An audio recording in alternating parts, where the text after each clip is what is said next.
Jazz on the run. Harkless down the middle of the floor. Lost the dribble to the left hand. Picked up by Murray. Murray comes back out of travel. Harkless takes it back. Conchar, right wing, 3-ball, no. Welcome into the Saturday Show, 97.5, the KSL Sports Zone. Christian Esparza, Alex Napoles, thank you for making us part of your Saturday morning. Hope you all had a good week, and appreciate you tuning in. Parker, I thought that was the highlight where where David Locke called it terrible basketball. I was waiting for it. Low light. The low light. I can find that one. Yes. I have that one. Perfect. Because that was hilarious. I was tuning in, listening in to David Locke on the call. Yeah.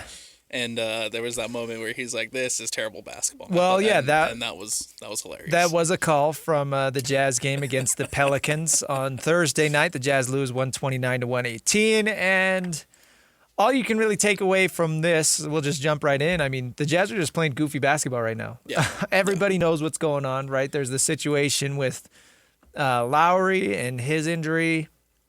Keontae George obviously suffered an ankle sprain a couple weeks ago, so they're going to be extremely cautious with him. Walker Kessler's been out since the very start of the season. Jaren Jackson Jr., they traded for him, and he had a procedure done on his knee. They shut him down. So everybody knows, I mean, what this is for the Jazz, right? They are trying to lose as many games as possible so they can not only hold on to this pick, but similar to last season, right, and increase their odds at moving up in the lottery, because especially these two games against the Pelicans, Thursday and tonight, they get a rematch. Those are huge for the Tankathon standings. So, yeah, you're getting a lot of goofy basketball from the Utah Jazz. Yeah.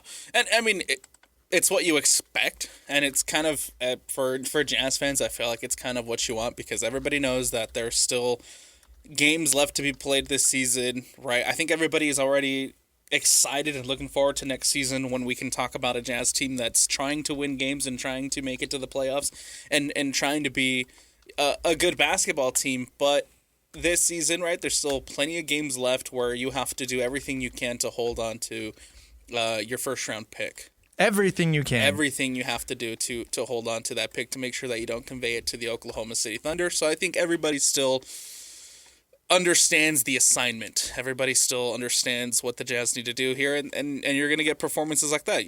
I thought in the first quarter the Jazz came out and showed some good things, and then after that the Pelicans, they kind of took a step back to the Pelicans. Well, and that's how a lot of these games are going to look, right? Like, specifically speaking out about, they'll look good in the first or second quarter, and then you'll just get these random, Oscar Tshiebwe checking in the fourth quarter, it feels, making his first appearance of the game late into the fourth quarter. That's interesting.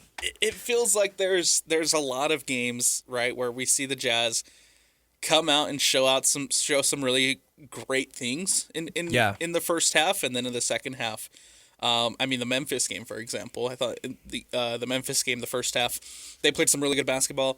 They were leading, I believe, heading into the halftime break, and then after that, in the third quarter, Memphis came in, took over, and I think that's kind of, unfortunately, as for Jazz fans, it's kind of what you want. Well, it is what you want, especially against, again, you mentioned how close the standings are with the Pelicans. Right now, both the Pelicans and the Jazz have 18 wins apiece. The Pelicans have played one more game. They have one more loss, right? So technically they are fifth, and the Jazz are at the sixth worst record. So a loss tonight would flip-flop.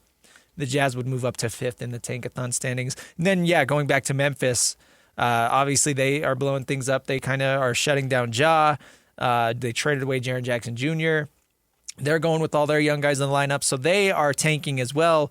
They've got a bit of a lead on the Jazz as far as win total. They have 22 wins on the year, so they don't really have a chance at leapfrogging the Jazz in the Tankathon standings. But, as icky as it sounds, as weird as it sounds, a loss tonight for the Jazz and as many losses to close the season would be huge. Yeah. And it's just funny, man, because this has been the name of the game for the last 2 years, definitely, right? Last year they finished with the worst record in the NBA.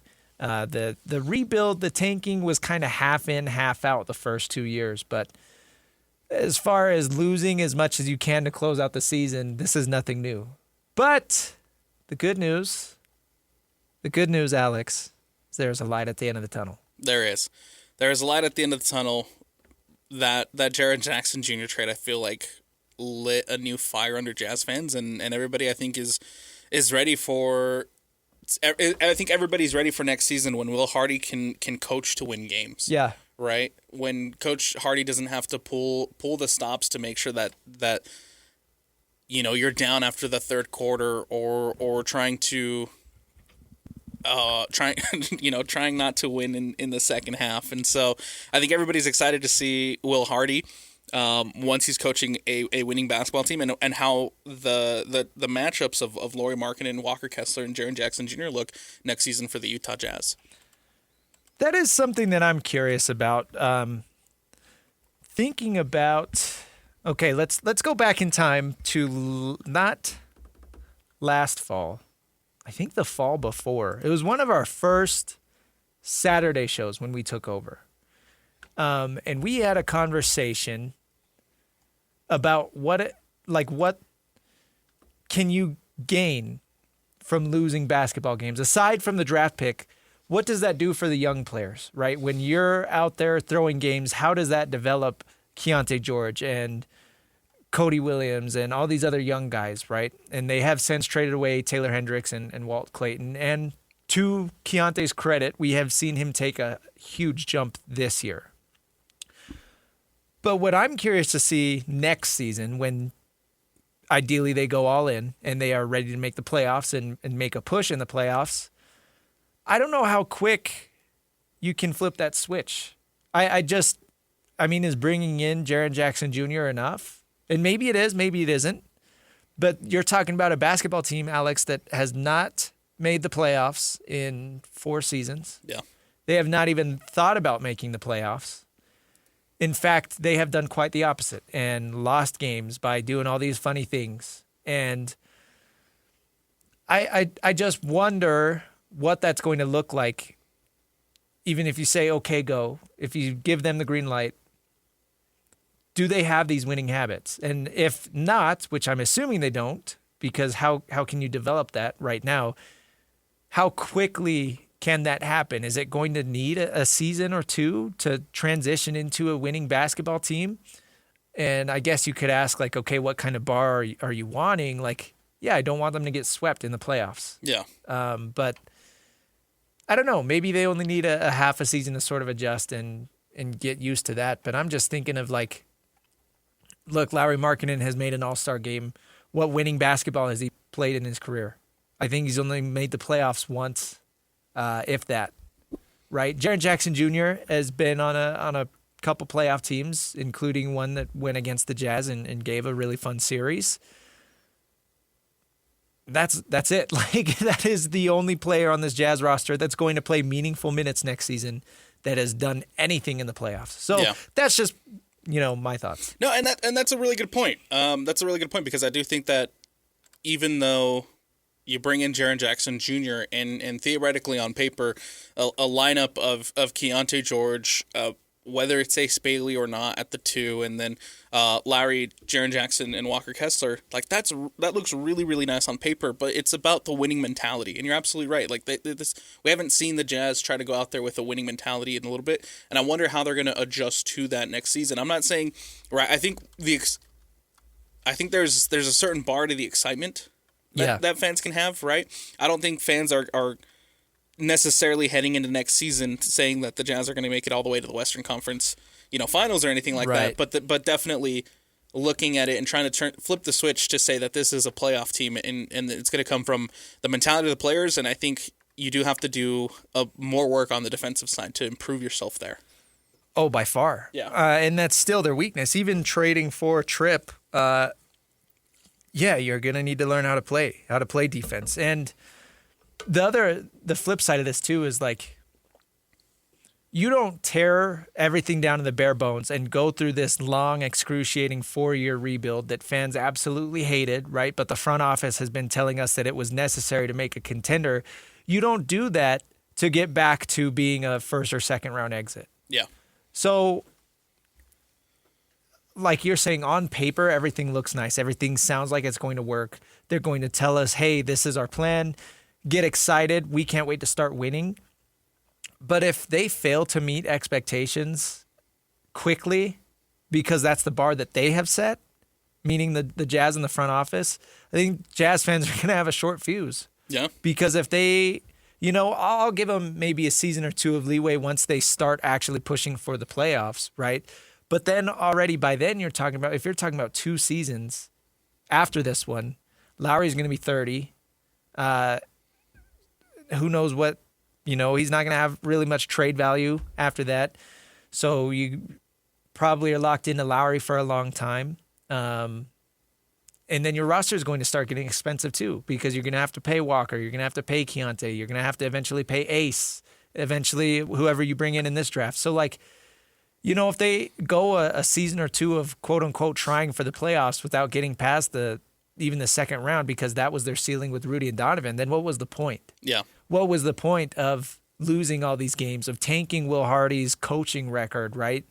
Because when people Google Will Hardy and all they see is his coaching record, and it took him 4 seasons to get to 100 wins, and be like, yeah, that dude's not a very good coach. Even though we know here he hasn't been trying to win, right? But I don't know. I'm just wondering what the point of all of this is, unless it pays off. And that's the expectation that has been set. So, yeah, how long does it take to learn how to win basketball games? I don't know if that can be done immediately, but at the same time,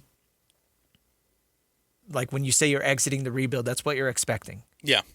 Yeah, and absolutely. When you say exiting the rebuild, and when fans have that expectation, I think that they're going to hold you to that expectation, and they're going to want winning basketball ASAP. But I think that there's still development that needs to happen. Like I said, on the defensive side, I think Keontae George has taken steps to show better defensive skills. I think Ace Bailey still has obviously a lot of room to grow there, and so I'm curious to see how that backcourt looks defensively heading into next season. And then, of course, as you mentioned, I think maybe next season, what's the bar of what would entail a successful season for this Utah Jazz team? Is it just making the playoffs, or do fans and do people anticipate the Jazz to make a push into that second round for it to be considered a successful season? Well, I think a lot of it, there are other circumstances too, like what else is going on in the West at that point. Like how many of these other teams are banged up. A lot of good teams in the West, man. Right. The West is incredibly deep. And you think another season, like how much better is San Antonio going to be? How much better is Oklahoma City going to be? The Rockets, some of these other teams, even that you could see a sneaky team like the Trailblazers taking a step out of nowhere. So, yeah, there is the fact that the West is really deep. But then, again, ideally, on paper, this Jazz roster is looking really good. And if you can get development out of Ace Bailey and Keontae George being the real deal, right? If what we're seeing this year is not just being a good player on a bad basketball team, if he truly is becoming a young star in the NBA, that plus Lowry and Jaren Jackson Jr. being good enough, that should take you, I would say at least into the second or third round. I want to look at just a quick example, the Oklahoma City Thunder, right? They missed the playoffs 3 years in a row. Their first year in the playoffs, they won the first round series. They swept the Pelicans 4-0. Then they lost the Mavericks in the conference semifinals. The very next year, they won the finals. So they basically had one warm-up round. Wow, that's a quick turnaround. Well, everybody, you'll see the young teams and it's like, okay, I'm not going to trust them in the playoffs because they don't have the experience yet. So it's going to take a year or two of experience in the playoffs.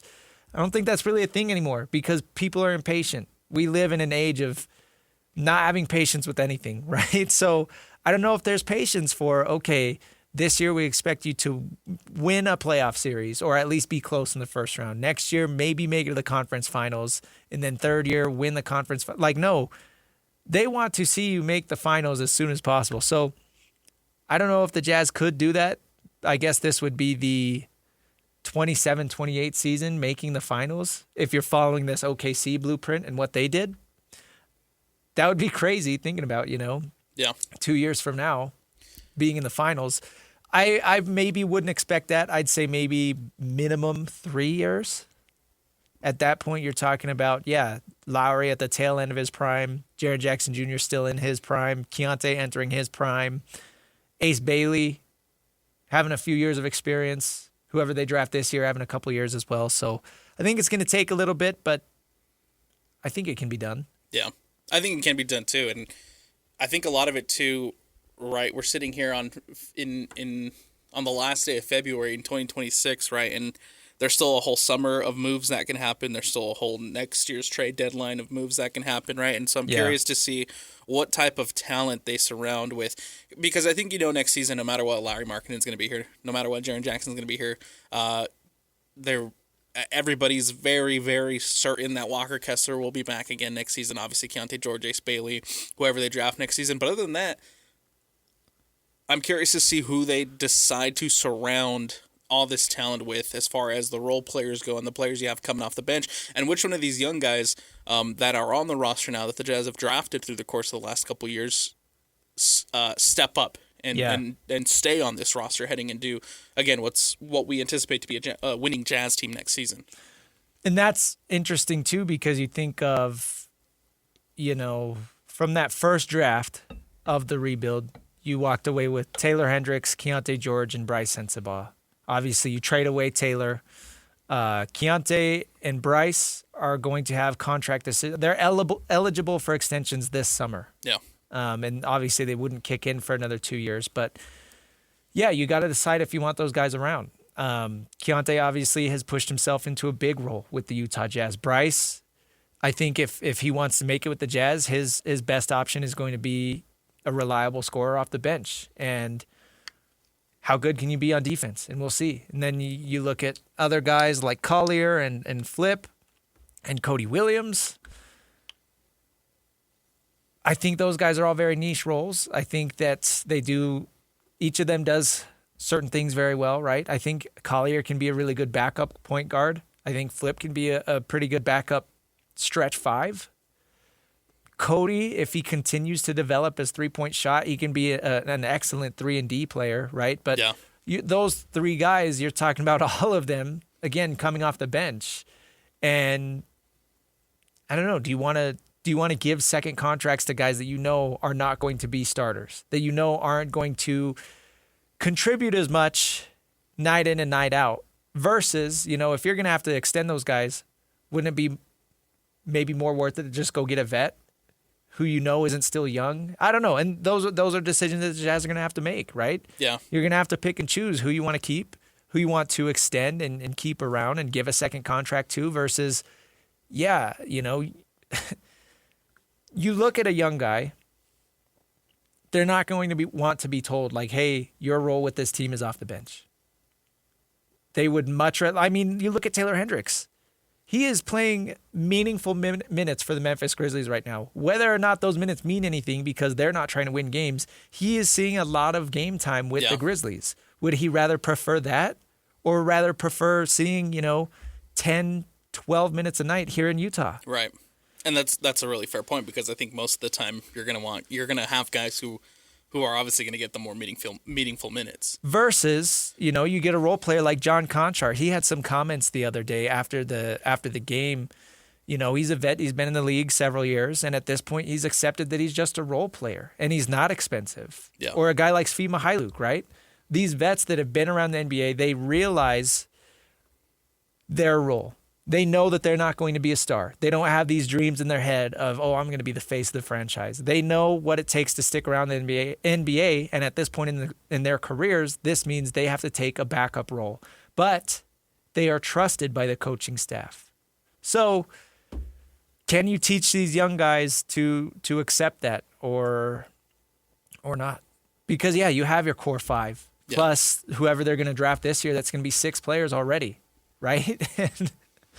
Yeah, man, that's what I'm really interested to see. Come May, really. Once the season ends, like, those decisions are going to be made soon. Yeah.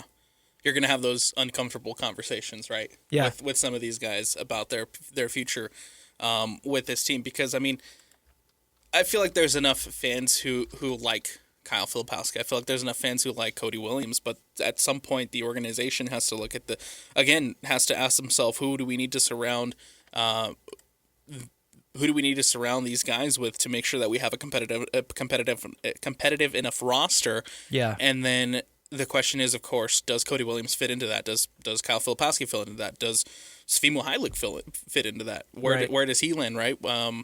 we'll see, obviously, the decision of K-Love and whether or not they want him to stick around and be that veteran presence in the locker room, right? There's a lot of questions that need to be answered as far as the roster goes. But take it back to last season, right?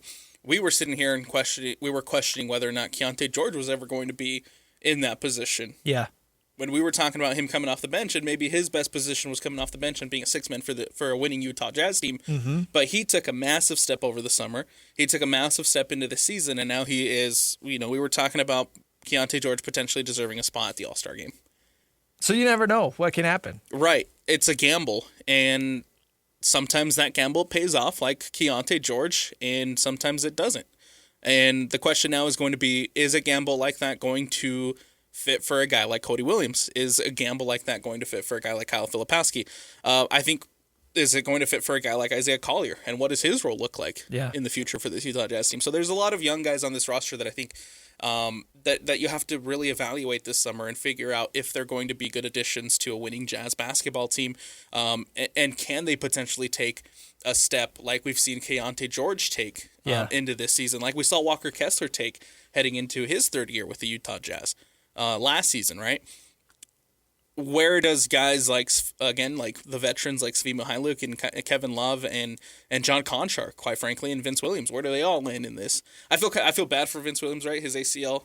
Yeah, and brutal injury. It feels like right now the Jazz are in a position. Some of these guys we talked about it last week. Some of these guys are having their audition, right? This is their moment to step up and be contributors, to show the Jazz organization that they deserve a spot on a winning Jazz team next season. And it's gut-wrenching for a guy like Vince Williams Jr., who had an opportunity to come in, show some things, and then has the season cut short, unfortunately.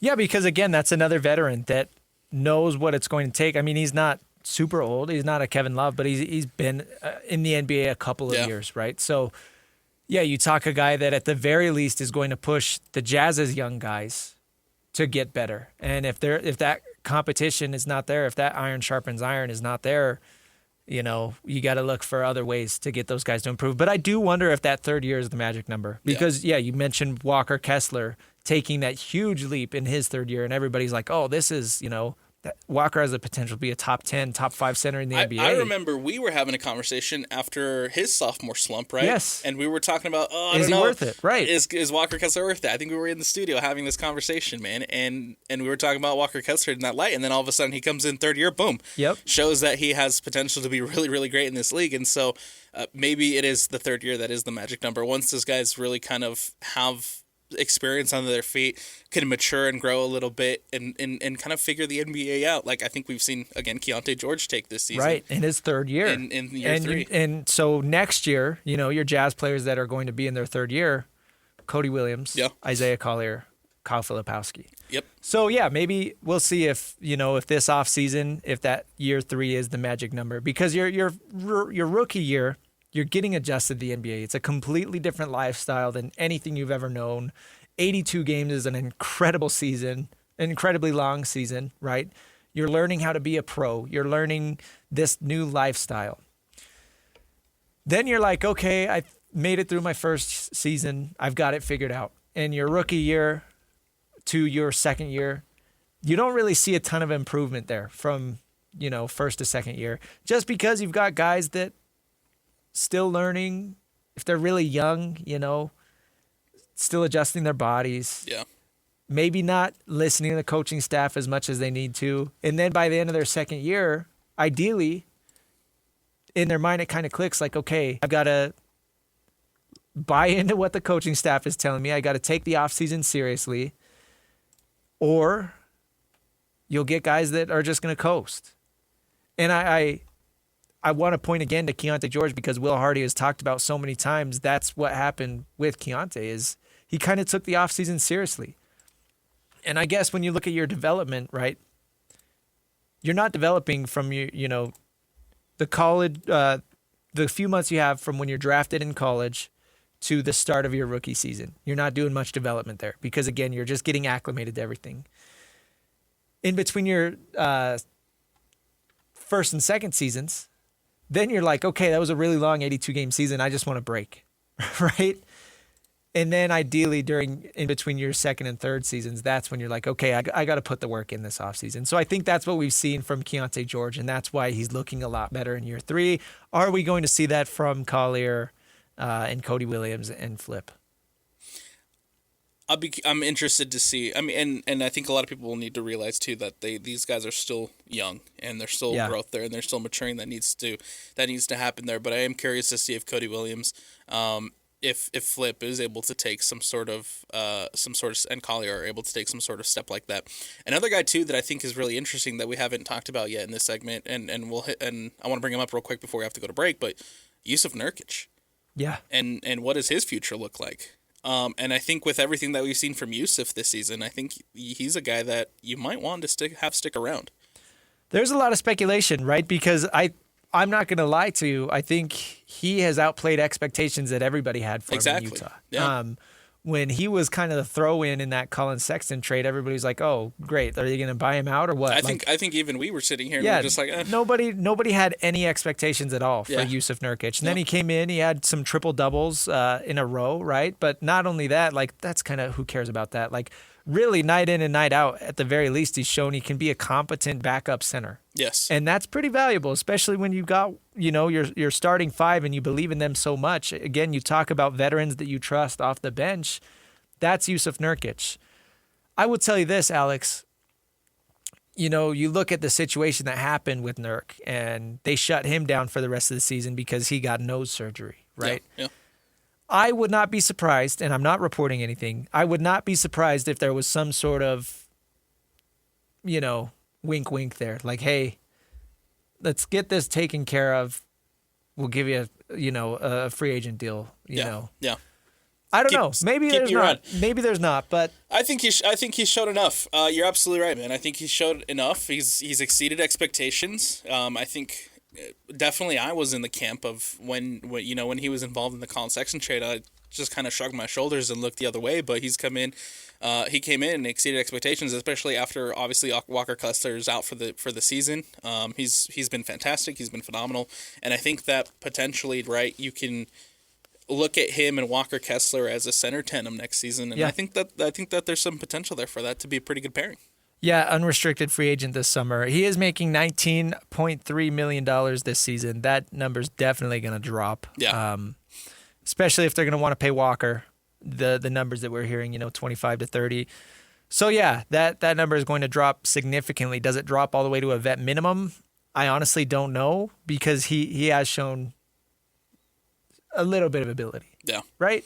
And I feel like it helps when both him and Kevin Love, go out on podcasts and talk about how great the organization is treating them and how great Utah's been to them, because I feel like that, once you're in Utah and you kind of meet, go through the organization, you kind of meet the people who are in charge. And I feel like that kind of makes that a conversation easier to say, hey, if you take this pay cut and be our number 2, we can give you this, this, and this. You can come back. And I feel like obviously you have an advantage there to try to retain Yusuf Nurkic on a better deal. That'll help you obviously to facilitate a move for Walker Kessler to be able to keep Walker Kessler. Yeah. Want to get your listeners' thoughts. Anybody out there right now, if you are spending some time with us this morning, download the KSL Sports app. Go to the bottom right. There's a call-in button. Record some audio. Send it in to us. Let us know what you think of the Jazz young players, who you want them to keep around. Your thoughts on guys like Cody Williams, like Kyle Filipowski, Isaiah Collier, Bryce Sensabaugh. Let us know your thoughts on what the Jazz should do, with those guys' futures and what kind of roles you envision them being in over the next couple of seasons. We got to take a break. Coming up next on the other side, we will talk college basketball. Big day for the Cougars, the Utes, the Aggies. As always, this is the penultimate Saturday of college basketball regular Time flies, season. Man. Yeah, Time flies. It's flying past. So we will hit that next. Stick with us. It's the Saturday Show, 97.5, the KSL Sports Zone. Welcome back to the Saturday Show, 97.5, the KSL Sports Zone. Christian Esparza, Alex Napoles. Alex, it was not a good week of college basketball here in the state of Utah. No, it was not. Let's see.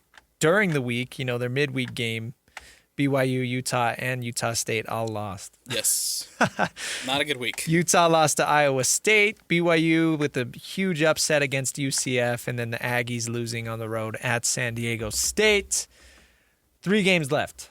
Tonight, a midweek game next week, and then next Saturday. Then it's conference tournament season. It's crazy how fast it's gone by. But I think even crazier is and we'll start with BYU. It's crazy how quickly the season has turned for BYU, and how quickly the expectations have not been met for BYU. Do you think, so obviously losing Richie Saunders, I think that's what made Cougar fans kind of accept, like, okay, we're not going to hit our ceiling this year. Do you think that it was going off the rails before that, or do you think that losing Richie Saunders is the reason why they're underperforming? No, it definitely doesn't help. It certainly doesn't help. But I think before that, even with Richie Saunders in the lineup, right, you still aren't able to get it done against Texas Tech. You still aren't able to get it done against Arizona. Slow starts have been plaguing them throughout conference play. Even with Since the beginning. Even with Richie Saunders. Even back to the UConn game, right? Yeah. Like, I agree. Richie Saunders is a very good player. Yeah, it certainly doesn't help, but I think BYU fans, for that to point at Richie going down and calling it the exact reason why expectations aren't being met, I think that's a little silly. Well, and even without Richie, man, you shouldn't lose to UCF. And I know that UCF isn't like a bad team. They have 20 wins on the season. That is a respectable college program. They are going to be in the tournament.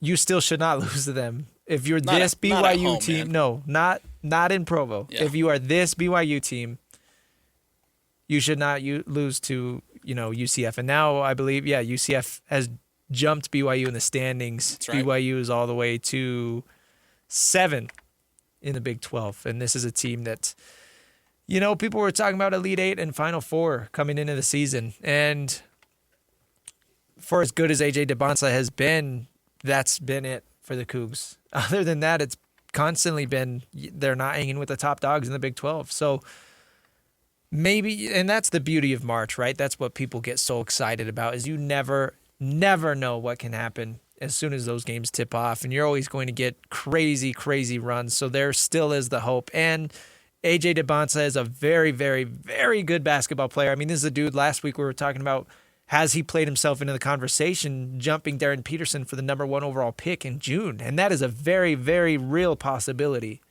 And for that special of a college basketball player, you never know what can happen in March with them. But it's not just on AJ's shoulders. It's on the rest of the team, right? Yeah. How much does Rob Wright step up? Because he has been incredibly inconsistent. Kiba Keita, I think, last year he looked, like a guy that would fit so perfectly next to AJ and the athleticism on the interior. And this year he just has been kind of a letdown from the bar that he set last season. So all these guys around AJ, like, how are they going to step up? Because if he is not, 40 points a night, you need other people to contribute. For as great as AJ DeMonta is, and for as amazing as he has been all season long, it's not just on AJ to will you to wins every single night. You need the more consistency from Rob Wright. You need better defensive play, I think, just from the team as a whole. How many open 3-point shots did UCF have in that game, in that loss? Like 1,000. I mean, they went, felt like, right? Right. They went 14 of 24 from from three, and that was a big contributor into that loss. It was a big contributor into why BYU was down by 30 at one point. And it just felt like there was a very big lack of effort on the defensive side of the ball from BYU, and you cannot have that. At this point of the season, right? You are hours away from March. And I mean, to see that type of defensive play, to see the lack of effort from BYU, as far as the defensive side of the basketball goes, it was very disappointing to watch, for sure. Defense has been an issue. Another one is, we kind of talked about this last week, is the lack of assists. Yeah. 11 assists last week for the Cougs. And that just tells me, I mean, obviously AJ can beat anybody off the dribble, right? But if that's your go-to plan every single possession, whether it's AJ or Rob Wright beating somebody off the dribble, eventually you're going to get to a point where that doesn't work, and you need guys to shoot, and you need guys to pass and create open shots and create open lanes and create those backdoor opportunities to get the easy points rather than taking it upon yourself to beat somebody off the dribble. And then you're probably meeting somebody in the lane, and if you're in the lane, you're going to get hit, and maybe or maybe not the foul's called. And if you're getting hit, maybe or maybe not the shot goes in, right? Who even knows? I haven't been loving that from the Cougs, right? I want to see some more ball movement rather than just, okay, here's the play. Let's give the ball to AJ at the top. Everybody clear out. Okay, here's the play. Let's give the ball to Rob Wright at the top. Everybody clear out. And that's it. Yeah. And maybe you'll get a putback here and there. But, I mean, come on. I just don't. Where's the shooting? And you need more from guys like Mihailo Boskovic. You need more from guys like Kennard Davis, who I think up to this point have been lackluster. Yeah. 0 of 2 from Boskovic the other night against UCF from 3. And then Davis was 1 of 5. And then, Rob Wright 1 of 6. So yeah, it's just a bad night shooting. Yeah. You can't go 9 for 27 in college basketball from 3. No. And again, expect to come out with a win. Yeah, if your opponent's shooting 58%. Right. Heck no. Yeah, no. It's not a recipe for success. Nope. But Cougs have a chance to turn things around at West Virginia, starting a 2-game road trip today. Early afternoon game, 3:30 local time here. And then they're going to be at Cincinnati on March 3rd next week. So back-to-back road games. Those games are winnable for the Cougs. Cincinnati has had some big wins, right? They beat Kansas. So, again, that's kind of the toughness of this Big 12, right? You can't sleepwalk through any of these games. You can't sleepwalk through UCF at home in Provo, right? Because they're going to get you. Cincinnati, they can get you. Even West Virginia can get you. So you got to wake up and go out and play these games. But again, Kevin Young is a good coach. AJ DeBonsa is a talented basketball player. Rob Wright is a talented basketball player. So you expect the Cougs to win these games. Not an easy road trip, going to the East Coast and having to play West Virginia and then having to play Cincinnati, who Cincinnati beat Kansas just the other day, right? Right. So it's not an easy road trip, but I feel like really for me to feel comfortable with this BYU team heading into the tournament, you got to go 3-0 to finish the season, man. You have to beat West Virginia, you have to beat Cincinnati, and you have to get a marquee win against number 16 Texas Tech coming up next Saturday. Right. Because your only other Big 12 win that you're like, oh, heck yeah, that was a nice win was Iowa State. Yep. And that's it. Which again, that was a big one, right? Because Iowa State, you look at a lot of bracketology, a lot of the people who put out their brackets and their bracketology stuff through the major outlets, and a lot of them had Iowa State battling for a number 1 seed. I never bought into that, but they're fine. Yeah, they're a good team in a really good conference. But then to follow up such a massive win, to follow up such a big win with the performance that you had against UCF, that's extremely disappointing. And that's extremely deflating, I think, as a player. So are they, patting themselves on the back like, good win, fellas? Right. Don't got to wake up for this one. It's just UCF. Is that what happened? Because, sometimes it does happen. It very well could have been. These are, 19-year-old kids. It very well could have been, man. Like, we beat Iowa State. This is, again, a team who a lot of people had as the number 1 seed. Yeah. And again, you followed up with a kind of a dud of a performance against UCF. So again, I think in order for me to feel a little bit more comfortable about this BYU basketball team, you have to go 3-0 to finish the season. Yeah. You cannot drop any of these games. And then we'll see what they do in the tournament, man. We'll see what they do in the Big 12 tournament coming up in 2 weeks, and then it's all systems go. NCAA tournament time, baby. Real quick, Utah State, they dropped a stinker to San Diego State the other night. They got their butts kicked. No ifs, ands, or buts about it. It was an ugly, ugly basketball game the other night for Utah State. Now they are tied atop the Mountain West with San Diego State, both teams 13-4. Big one for the Aggies tonight at home against GCU. That is an 8 p.m. tip-off. If you'll remember, not a lot of people were tuned into this. Aggies played at GCU a few weeks ago, and there was some controversy. The GCU student section somehow got the phone number of Mason Falslev. And, on the flyers that they print out in the student section, they printed his phone number out and put it on every single one of those flyers in the student section. So you have hundreds of students texting, calling Mason Falslev, incredibly inappropriate things, completely crossing the line. Yeah. And that was a really poor look from GCU, who it's their first year in the conference, by the way. Really, really disgusted with that. There were a lot of people unhappy with that. Jared Calhoun was not happy with that. So rightfully so. Rightfully so, right? Yeah. So the Aggies lost that game at GCU. They have a chance tonight to kind of get back at them. I would expect the Aggies to be fired up for this one not only because of that, but again, they lost to GCU the first time, and then they're coming off an ugly loss at San Diego State. So you throw all those three things together, and I would expect an Aggie bounce-back win because they are fighting for the lead in the Mountain West Conference, and they need this win, frankly. Absolutely.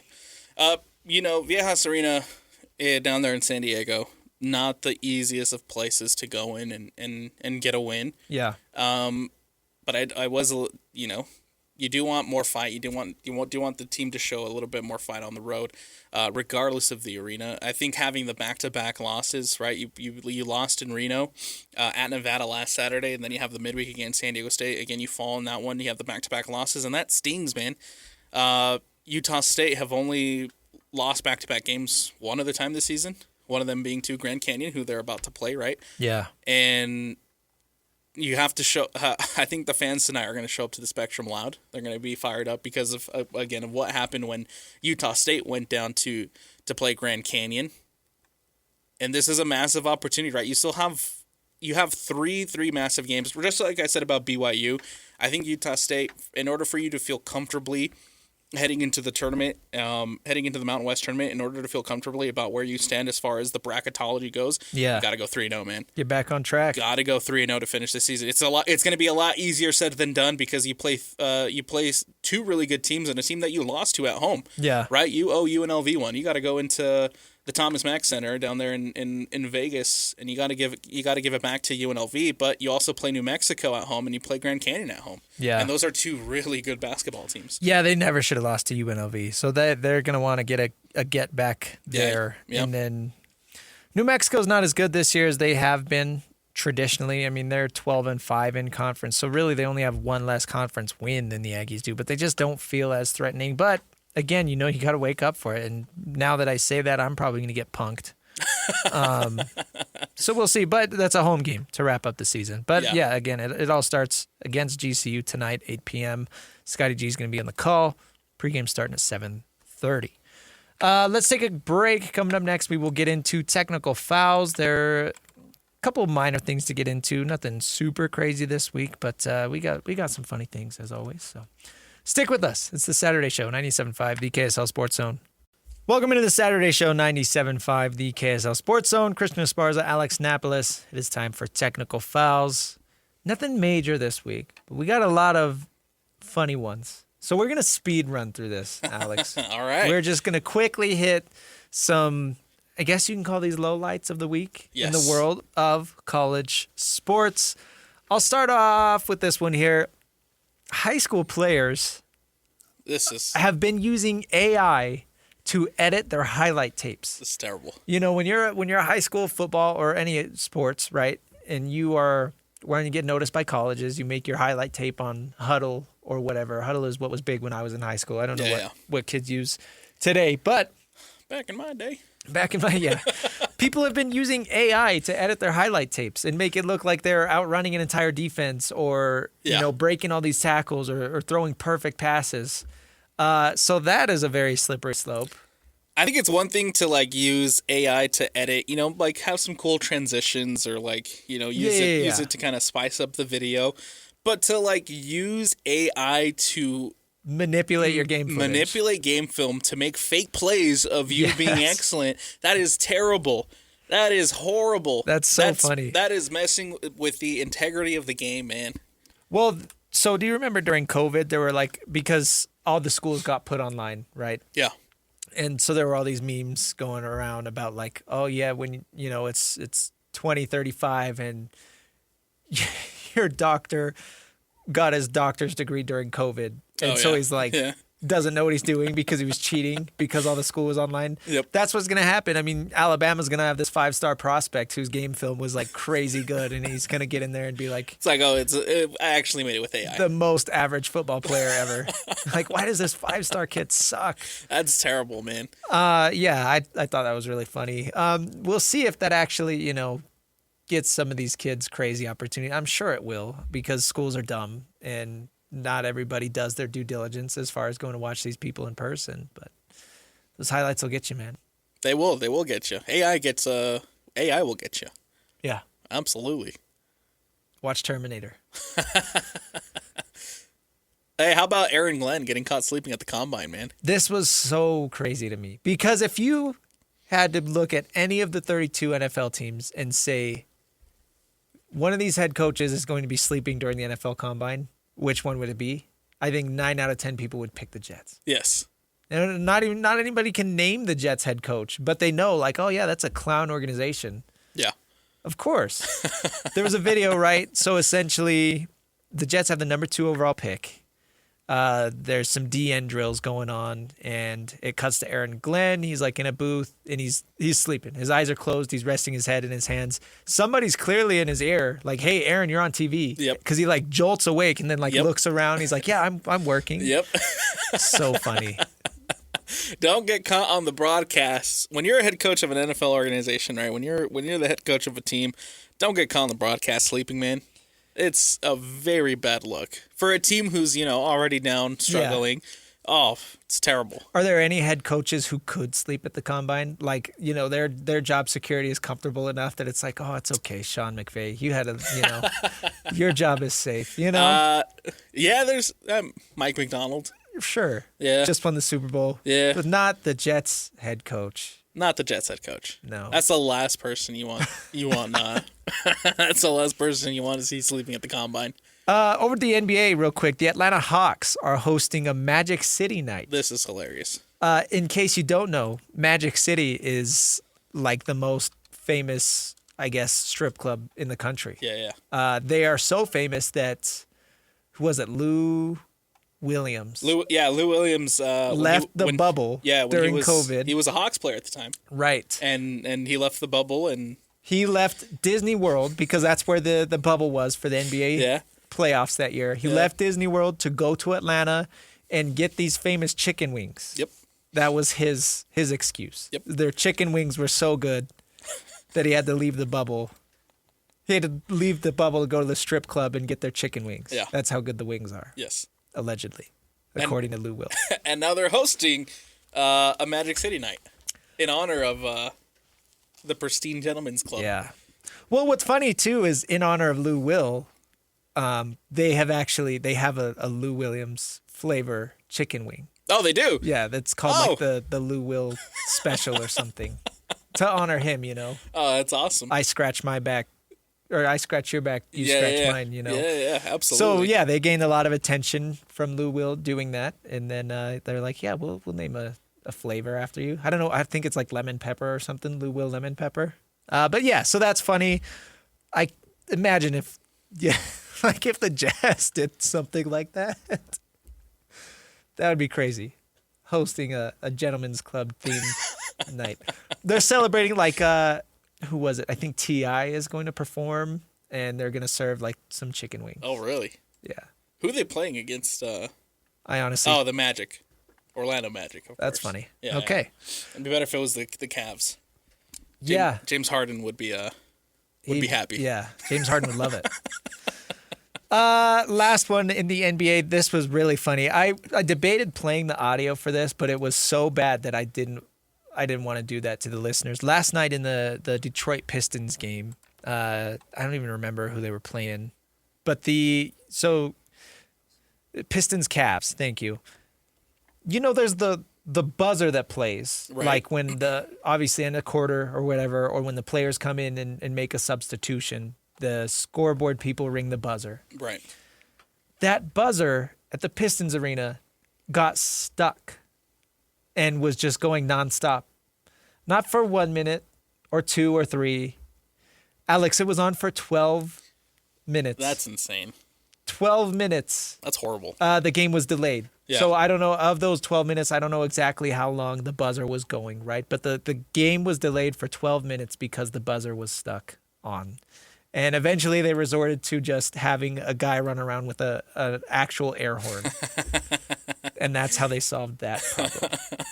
That's terrible, man. Imagine being a fan, right? And if you're just listening to the horn go off for 12 minutes straight, I would probably... And like the broadcast crew was trying to talk about a replay, and like all you could hear was just it's so funny. And there's a clip of like a woman sitting at the scorer's table, and like her reaction on her face specifically is like, oh my gosh, I need to get out of here. Like this is crazy. But of course, I don't blame him, dude. That thing's loud. Yeah, I mean the Pistons are good this year, but again, another kind of joke organization that's never really done anything. You would expect that from the Pistons, right? Yes. Like, I would never expect that from the Jazz. No. Because they've got their stuff together. Right. But the Pistons make sense. The Pistons make sense. Pistons make sense. Although, they deserve a little more respect now. They're respectable right now. They did win 129 to 119. The East is number one team. 122 to 119. Yeah, man. By the way. Katie Cunningham is a very good basketball player. Headline on ESPN: Pistons outlast shorthanded Cavaliers 122 to 119 in OT after blaring horn delay. That was the story of the NBA last night. It does have to be said too, that Donovan Mitchell and James Harden did not play that game. Oh, Donovan didn't. No. James Harden broke his thumb. Donovan it's an ankle, right? I'm not sure what it is, but he was in street clothes on the bench. Yeah. And he jumped on the ESPN broadcast for a little bit. Jazz at Pelicans tonight, by the way, for some more NBA news. There you go. Not a technical foul, just want to plug it. That is going to be a 7:30 p.m. game. So tune in to hear David Locke and his what do you say, Parker? This is terrible basketball. Oh yeah, let's play that for the final technical foul. The David Locke call on the Jazz versus Pelicans. Well, funny enough so I didn't know this, but Lloyd on the Scotty G and Friends show yesterday was doing a low lights segment for the Jazz. Parker was producing the Jazz game, and he had Parker pull all the low lights from the Jazz game, yes. All these clips of, missed three-pointers or turnovers or whatever. Coincidentally, there's no way David Locke knew about that, but it's like he did know because all of his calls just fit so perfectly of just like, what is even going on? There were a couple funny plays, like the Jazz got a steal, and then the Pelicans stole it right back and had a transition play. Sadiq Bey had 41 points randomly. So you never know what's going to happen, but it was funny. It was a good night. Let's take a break real quick. Coming up next on the other side, it's spring football time, believe it or not. BYU has started their spring practices already, so we're going to let you hear from Kalani Sitake and LJ Martin as well, I believe. So stay tuned for that. We'll get into BYU football next. Stick with us. It's the Saturday Show, 97.5, the KSL Sports Zone.